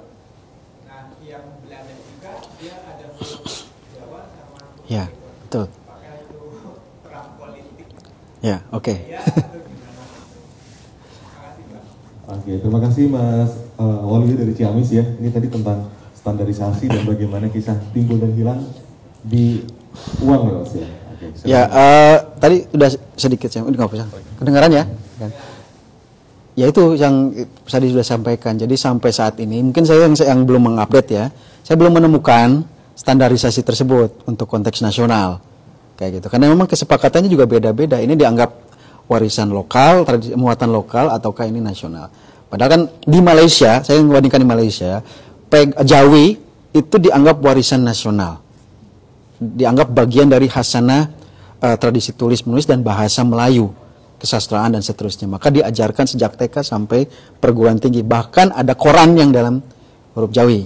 Jadi itu jadi program kebijakan bahasa nasional ya. Kita kan mengambil bahasa Indonesia dan setuju kalau itu adalah turunan dari Melayu. Tapi tidak menjadikan tradisi tulisnya yang itu sebagai bagian dari itu. Saya mungkin salah ya. Nanti Mbak yang dari sastra bahasa tanyakan sama Pak Dibyo atau Pak Rahmat Soleh kayak gitu. Tapi di program mereka itu juga tidak diajarkan lagi. Nah bagi saya makanya saya aman mengatakan kok mereka nggak menganggap bagian dari itu, bagian dari tradisi itu. Kenapa? Padahal dulunya profesor-profesor di UGM semua ahli Jawi. Hamamah Suratno, Sulastrin Sutrisno semuanya. Disertasinya adalah tentang Hikayat Zulkarnain, Hikayat Iskandar Muda dan seterusnya dan seterusnya. Tapi ini adalah dianggap sebagai sesuatu lama kayak gitu. Yang semakin ke sini ya semakin memudar di dalam konteks keindonesiaan misalnya seperti itu. Nah, tentang lokal tadi tentu ada yang perbedaan lokal-lokalnya, tapi hampir mirip-mirip. Saya boleh ketang Mas, kalau bilang kayak gini, mungkin saya salah. Banyak sekali para kiai di Sunda itu, Tatar Sunda, belajar ngajinya ke Jawa. Kayak gitu. Saya misalnya kan saya juga di Kuningan, saya pernah di Ciamis nyantri kayak gitu. Ketika saya pertama kali ngaji, cara mengejaknya itu misalnya Bismillahirrahmanirrahim, iki, semua dalam bahasa Arab kayak gitu. Dalam bahasa Jawa kayak gitu. Kemudian pegonnya pegon Jawa, iknya ikut-ikutan kayak gitu karena bahasa ini kayak gitu. Tapi ada memang lokal yang kayak gitu yang memang tidak ada di dalam huruf pegon Jawa kayak gitu. Karena itu memang lokal Sunda banget gitu kan, kayak gitu. Nggak tahu nulisnya gimana kalau nulisnya gimana kalau Kalau itu kan tadi ada pepet kayak gitu. Kemudian alif sama iya kayak gitu. Ada memang kolega saya namanya Iip Zulkifli Yahya. Dia banyak meneliti tentang itu. Jadi dalam bahasa Sunda namanya ngalogat. Ngalogat itu artinya sama seperti kita ngapsoi, ada apanya menerjemahkan bahasa Arab, teks bahasa Arab ke dalam bahasa lokal itu menggunakan pegon. Itu bahasa Sunda namanya ngalogat. Ngalogat kayak gitu. Nah, itu seringkali dalam banyak hal mirip dengan pegon Jawa. Karena juga banyak belajar dari ini ya, dari Jawa kayak gitu. Selama saya di Ciamis itu 3 tahun di pesantren itu hampir mirip Mas kayak gitu. Tapi karena sekali lagi nggak ada kesepakatan itu jadi bingung untuk menjawabnya apakah itu ada nggak gitu. Kan saya bayangkan harusnya NU ya yang banyak ininya tradisinya mengeluarkan buku panduan apa namanya untuk ke Pegon misalnya seperti itu. Nah, tapi Pegon juga sekarang udah mulai meluntur di pesantren-pesantren juga. Seperti saya sampaikan tadi kayak gitu. Hanya orang-orang yang tertentu yang menganggap itu tetap harus diajarkan ke sana. Karena yang dipentingkan kan esensinya. Artinya pemahaman terhadap keagamannya itu. Jadi tulisan itu hanya medium, seringkali dipahami sebagai itu saja. Dan itu kan sekarang mulai dikembangkan lagi kalau itu bagian dari tak terpisahkan sebagai tradisi intelektual pesantren. Kayak gitu. Nah, kemudian yang tadi yang kedua tentang menghilangnya huruf Jawi Pegon itu dari mata uang dari itu jelas keputusan politik, Mas. Ya, kayak gitu. Jadi di tahun ini harus luas ini bahasanya. Jadi selain diskusi tentang lima kata yang menghilang dalam konstituante, ya kan? Sebenarnya kan juga ada negosiasi yang lain. Bagaimana mengakomodasi tradisi Islam yang begitu kuat di dalam ranah kenegaraan. Maka ini ada penelitian sudah ada tentang ini yang melakukan ya orang luar ya namanya Kevin Fogg. Dia mengatakan bahwa ada akomodasi tersebut. Contohnya apa? Majelis Permusyawaratan Rakyat. Kata rakyat itu diadopsi sebagai idiom politik nasional. Rakyat itu kan dari ar-ru'yat, itu kan dari bahasa Arab. Intinya adalah kepercayaan. Rakyat itu kan kayak gitu kan. Majelis. Kenapa begitu? Karena sebelumnya masa kolonial, masa pergerakan namanya vergadering, ya kan, kongres itu lebih banyak digunakan dan itu orang sangat lebih memakai itu. Artinya kan karena para aktivis, pergerakan tokoh pergerakan nasional kan kebanyakan produk barat ya, kayak gitu. Dari ketika mereka belajar berorganisasi, maka idiom-idiom barat, kongres, vergadering, ya kan, kayak gitu, kemudian partai dan seterusnya kayak gitu. Nah, ini kemudian mencoba dihilangkan. Masukan yang lain, muktamar, ya kan, kayak gitu. Kemudian majelis, kemudian apalagi sidang tuh, ya gitu. Jadi kata-kata itu menunjukkan sebenarnya ada negosiasi di situ dalam konteks bahasa. Nah, yang tadi kalau dalam itu memang ya itu karena kalahnya negosiasi itu saya kira. Jadi kemudian memang betul dulu ada koin-koin yang ada hurufnya. Kayak gitu. Huruf ininya ya, ada kayak gitu. Ringgit sampai sekarang masih ada. Tapi di Indonesia sudah tidak ada lagi mata uang kita. Di tahun 50-an masih ada. Nah, kayak gitu. Tapi seiring dengan menguatnya nasionalisme dan keindonesiaan yang yang baru gitu ya. Yang itu memudar kayak gitu. Nun sewu saja ya, kita bicara belak-belakan ada memang negosiasi dalam hal itu kultural. Jadi di satu sisi memang banyak di sisi yang lain juga banyak berkurang. Teman-teman kalau lihat banyak di ini misalnya, nun sewu ya, ini saya contohkan bahwa banyak partai itu lambangnya, benderanya masih menggunakan huruf Pegon, huruf Jawi. Bahkan PKI sekalipun. Sampai dengan 1926. Sesudah itu nggak ada lagi. Kayak gitu. Jadi kita bukan masalah apa-apa ya kayak gitu. Ini memang ada masanya ketika huruf ini memang menjadi milik bersama untuk banyak kegiatan untuk apa kayak gitu. Tapi kemudian semakin mengalami ideologisasi dan seterusnya sehingga perbincangannya jadi beda kayak gitu.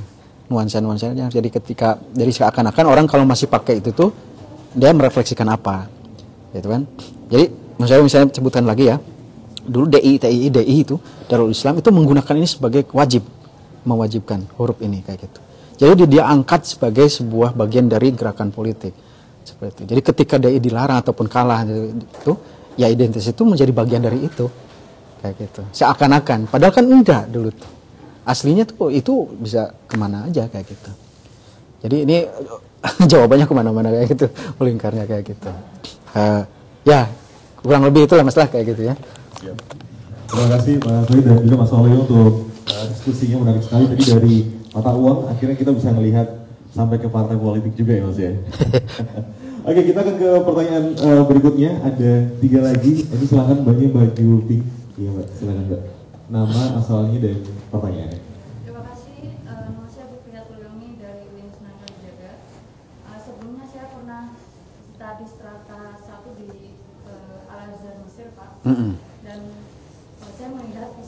ada percetakan buku yang bernama Halabi, yang mana Bernama apa?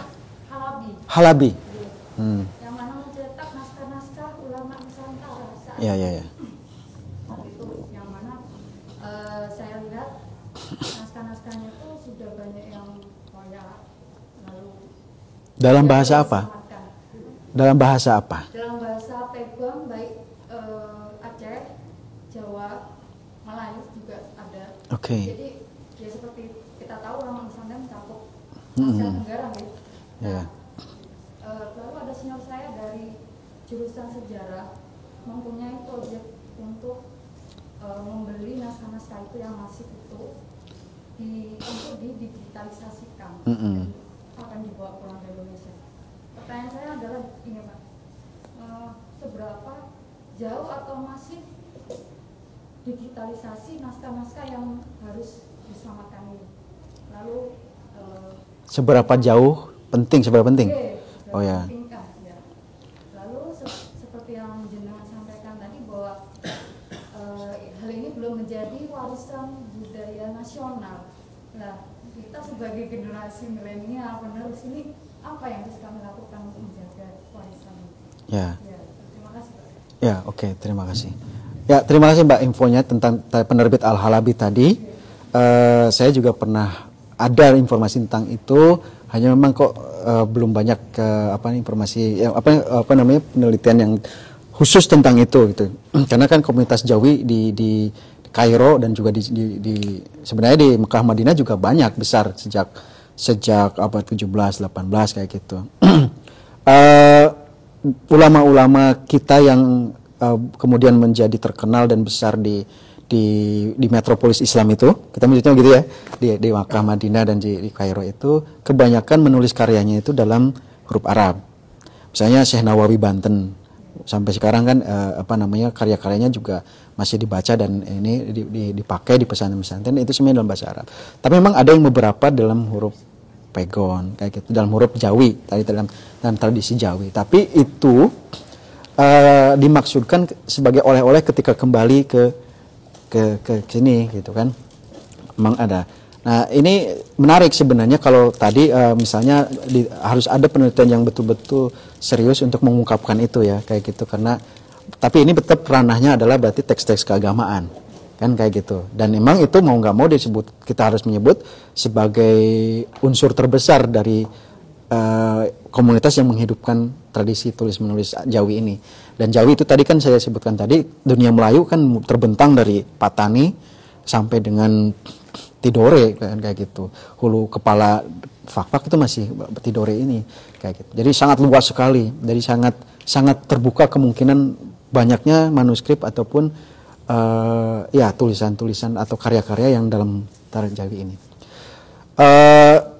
Saya sangat senang mendengar kalau ada proyek itu digitalisasi, karena digitalisasi itu merupakan perkembangan terkini dan tak terhindarkan, dan memang sepantasnya semua manuskrip kalau memang tujuannya adalah untuk preservasi dan juga untuk edukasi harus didigitalkan. Ya, mungkin naskah aslinya nanti bisa dimuseumkan, ya, tapi nanti yang versi digital bisa kapan saja. Itu permasalahan dengan kita. Kenapa? Karena banyak sekali manuskrip itu dipersepsikan ataupun diperlakukan sebagai pusaka. Ya, namanya pusaka, bernilai tinggi tapi jangan disentuh. Kan kayak gitu. Dan itulah sebenarnya awal dari kemunduran kita ke naskahan, dunia pernaskahan. Orang-orang barat bawa naskah kita ke sana. Dikaji betul. Kita menganggapnya mantra, menganggapnya kayak gitu, dipetiin kayak gitu sampai dimandiin petinya atau apa kayak gitu, jangan disentuh. Artinya apa? Kemudian kita tidak pernah tahu apa isinya.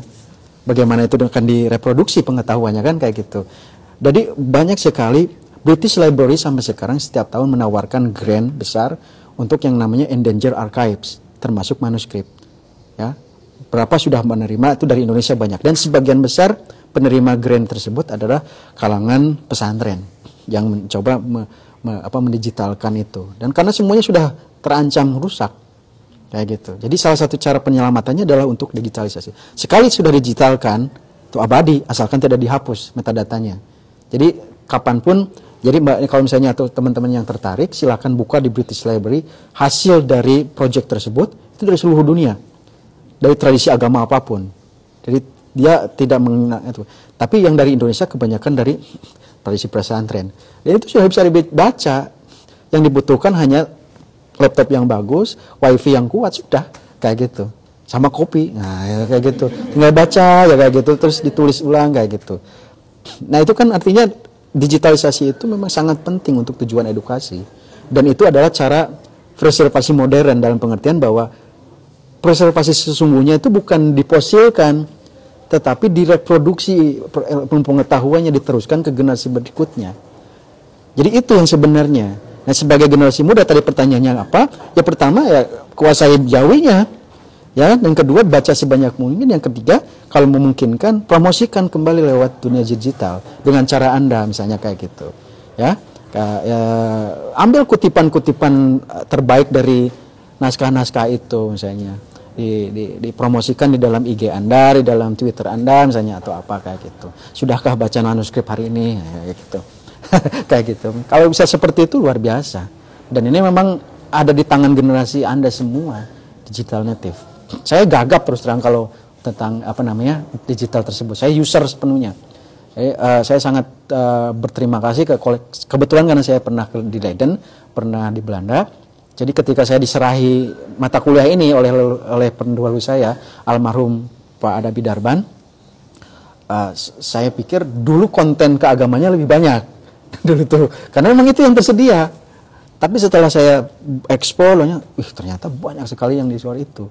Dan makanya kemudian departemen kami secara khusus mengatakan ini adalah bahasa sumber yang harus dikuasai setelah Belanda, setelah Jawa, setelah Inggris, setelah Prancis misalnya seperti itu. Itu sama pentingnya. Karena sumber-sumber ini, bahasa ini kunci untuk masuk ke manuskrip-manuskrip ini. Kayak gitu.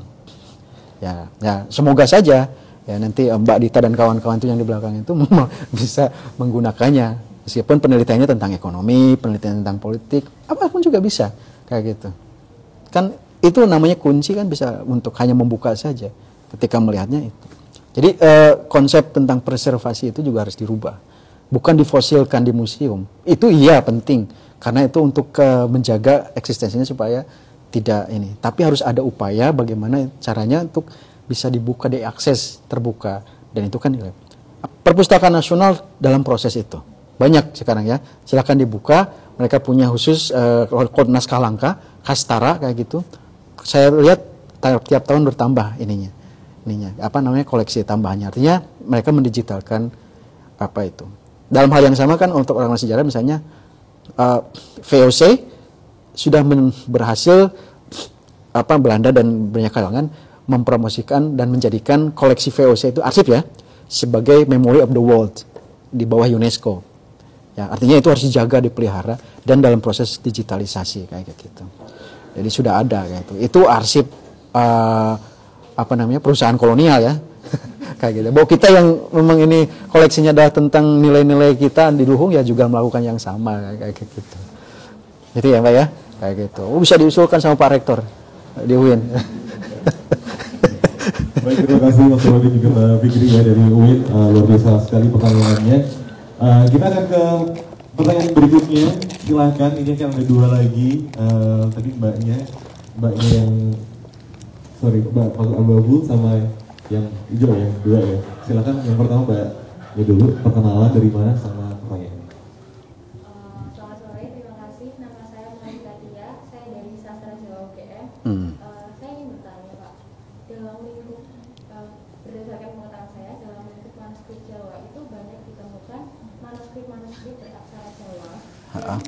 Dan dalam penulisannya itu disertai dengan gambar-gambar seperti ilustrasi dan iluminasi yang fungsi keberadaannya itu untuk sebagai karakter pendukung untuk menyokong isi cerita yang ada dalam cerita tersebut. Nah, yang ingin saya tanyakan, apakah dalam manuskrip beraksara Pegon itu juga banyak ditemukan teks-teks yang disertai dengan ilustrasi dan iluminasi, Pak? Ya, banyak ada ya, dan sangat tergantung manuskrip apa pembahasannya kayak gitu. Jadi yang tadi saya kutip itu yang tentang sufi, di belakangnya itu banyak sekali gambar-gambar, dan itu kayak apa ya, gambar kayak tubuh manusia gitu kan, unsurnya apa saja.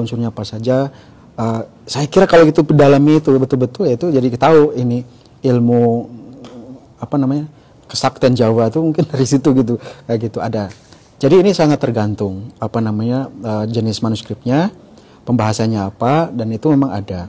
Tapi memang untuk yang klasik banget seperti Babatan Najawi atau apapun agak sedikit misalnya seperti itu. Jadi tergantung ininya gitu, kebutuhannya, dan saya nggak tahu apa itu. Mungkin Anda yang nanti lebih bisa menjelaskan kenapa yang satu lebih banyak ininya ilustrasinya, kenapa yang lain tidak.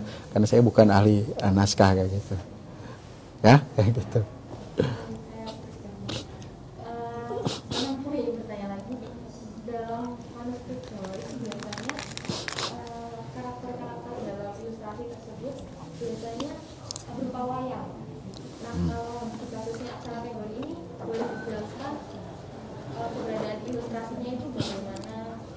Ya, saya sekali lagi mohon maaf karena bacaan saya tentang manuskrip Jawanya terbatas. Jadi yang saya tahu itu yang ini, yang tadi yang ilmu sufi Jawa itu, sufi tentang itu kan gambarnya adalah banyak tentang tubuh manusia. Jadi otak itu kiranya apa unsurnya. Tadi sedikit ya, coba dilihat kayak gitu. Itu tuh sedikit banget tapi. Yang ini. Terus? Nah ini mulai awalnya aja skema dan ditulisnya berbalik kayak gitu. Di beberapa yang lain di halaman berikutnya itu gambar tubuh manusia. Terus kayak ada ya apa banyak segi kayak gitu. Aduh harusnya ini saya nggak saya foto semuanya kayak gitu. Sependek pengetahuan saya memang yang berilustrasi dalam Pegon itu yang itu. Di bagian yang lain dari manuskrip Pegon itu memang tidak sekaya ilustrasi untuk yang Jawa gitu. Misalnya tadi tentang apa namanya hantu-hantu Jawa atau apa kayak gitu. Atau ketika berbicara tentang kolonial itu orang-orang yang digambarkan kan raksasa berambut pirang, matanya besar kayak gitu, itu menggambarkan orang-orang VOC kayak gitu, dan itu ada di dalam manuskrip yang lain kayak gitu. Ya memang wayang pasti akan sangat banyak digunakan di dalam ilustrasi itu karena itu adalah sumber inspirasi dan sumber filosofisnya Jawa kan kayak gitu penggambarannya. Tapi untuk yang Pegon memang tidak sebanyak itu, saya kira betul. Apalagi kalau yang teks keagamaan hampir tidak ada, karena masih ada perdebatan kan menggambar makhluk hidup juga masih belum ini. Tapi kalau yang Jawi misalnya yang eksplorasi catatan perjalanan travelog banyak sekali tentang hewan, binatang, huruf pohon kayak gitu. Ada beberapa yang seperti itu yang pernah saya lihat ya kayak gitu. Ya semoga menjawab ya. Terima kasih Mas Wahid dan juga Mbak Monik ya. Ini atas pertanyaan ini. Tadi saya juga dapat pesan ini dari Mbak Uzi dari Museum Sono Budoyo. Ini kalau misalnya tentang iluminasi naskah Pegon ini ternyata ada di koleksi yang dipamerkan di ruang 3 pameran Amex. Nah itu setelah ini bisa langsung lihat ya. Gambarnya apa Mbak Uzi? Apa Mbak Uzi? Mbak Uzi mana tadi? Nggak ada ya. Oh nggak ada ya? Oh di belakang. Gambarnya apa Uzi? Gambarnya apa Mbak? Alah. Oh, biar penasaran ya Mbak. Oh, iya. Dan juga kalau misalnya teman-teman tertarik dengan naskah yang beraksara Pegon, ini juga bisa mengakses ke ruang naskah di Museum Sono Budoyo Unit 2. Ini sudah bisa diakses untuk masyarakat umum. Jadi nanti bisa langsung ke Sono Budoyo Unit 2. Sudah pada tahu Unit 2 di mana? Enggak, yang di dekat Vigilan. Nah, jadi teman-teman nanti bisa main ke Sono Budoyo Unit 2 itu yang di habis makan gudeg tuh, nanti belok kanan tuh ada Museum Sono Budoyo di situ. Nanti di situ ada ruang naskah dan itu bisa diakses untuk masyarakat umum. Bisa ada koleksi-koleksi tentang Pegon. Di sana teman-teman bisa melihat langsung. Atau mungkin teman-teman yang dari sejarah atau ilmu sastra mau skripsian atau penelitian juga bisa ya Mbak Uzi ya. Nah, ini tadi Mas Zul mau ganti judul katanya. Ayo kita akan ke pertanyaan terakhir ini. untuk diskusi kita sore hari ini. Dari Mbaknya silakan untuk perkenalan diri, nama, asal, dan pertanyaan. Silakan. Terima kasih. Selamat sore semuanya. Nama saya Rahman Mabuna dari UIN Sunan Kalijaga. Pertanyaan saya tadi kan ditampilkan Bible ya, dalam apa tulisannya Bible. Tuh, tampilkan Bible-nya. Weda atau Tripitaka yang Oh iya. dalam tulisan Bible gitu. Secara Iya. Hindu sama Buddha kan lebih dulu masuk ke Indonesia. Ya, oke. Ya, sependek pengetahuan saya belum menemukan, Mbak. Selain Bible, selain Injil. Saya pernah menemukan Injil Yahya, Bible, terus Perjanjian Lama yang gini di Leiden. Tapi yang di luar itu Tripitaka misalnya itu hampir tidak ada. Kayak gitu. Karena mungkin juga karena itu kan berasal dari Asia Selatan itu kan, dan mereka sudah sangat identik dengan tradisi tulisan lokal seperti Sanskerta dan Palawa kayak gitu. Jadi tidak membutuhkan ini lagi kayak gitu. Mungkin ya, saya nggak tahu, mungkin salah saya kayak gitu. Yang nggak tahu kalau misalnya dalam huruf Bali misalnya mungkin ada kayak gitu. Tapi dari Jawi yang apa namanya Apegon saya belum menemukan. Mungkin nanti suatu saat kalau ada ya sangat menarik kalau gitu. Ya, kayak gitu. Terima kasih Mas dan juga Mbak yang sudah bertanya tadi, Mbak Retno ya dari UIN.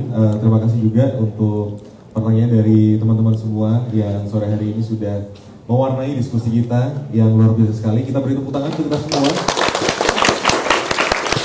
Masih semangat ya teman-teman. Jadi teman-teman setelah diskusi ini juga kami persilakan juga untuk bisa lanjut untuk nonton, untuk menyaksikan lah koleksi-koleksi pameran yang ada di depan. Untuk tadi misalnya tadi membuktikan tadi tentang ilustrasi Arapegon yang ada di ruang 3 pameran Apex. Oke, terima kasih juga kepada pembicara kita Mas Abdul Wahid, luar biasa sekali untuk materi kita sore hari ini, dan juga terima kasih juga untuk teman-teman semua yang sudah hadir sore hari ini. Semoga ilmu yang kita dapatkan sore hari ini bermanfaat dan juga menambah semangat kita untuk terus melestarikan kebudayaan kita, khususnya budaya Pegon. Dan semoga tadi juga menambah inspirasi ya, mungkin teman-teman setelah ini yang berkaitan tentang risetnya, berkaitan tentang gerakannya, tentang hobinya yang akhirnya bisa melestarikan ini semuanya. Dan semoga mungkin nanti kita bisa jalan-jalan ke Mesir tadi ya, kayak Mbak Fikri melihat langsung percetakannya, atau mungkin ke British Library atau ke Leiden ya Mas ya. Itu untuk juga bisa melihat bahwasanya ternyata di luar sana ada banyak tinggalan-tinggalan dari budaya kita. Dan juga nanti untuk teman-teman yang tadi sudah bertanya, nanti juga kami persilakan juga untuk bisa mengambil hadiah ya, bersama langsung menghubungi hadiah. Terima kasih untuk kita semuanya. Mohon maaf apabila ada salah kata dan kurangnya. Demikian diskusi kita. Wassalamualaikum warahmatullahi wabarakatuh. Om Sari Om. Sampai jumpa dan selamat sore teman-teman. Oke, selanjutnya kita foto bersama dulu, boleh? Siap. Ini acara intinya Mas Wahid.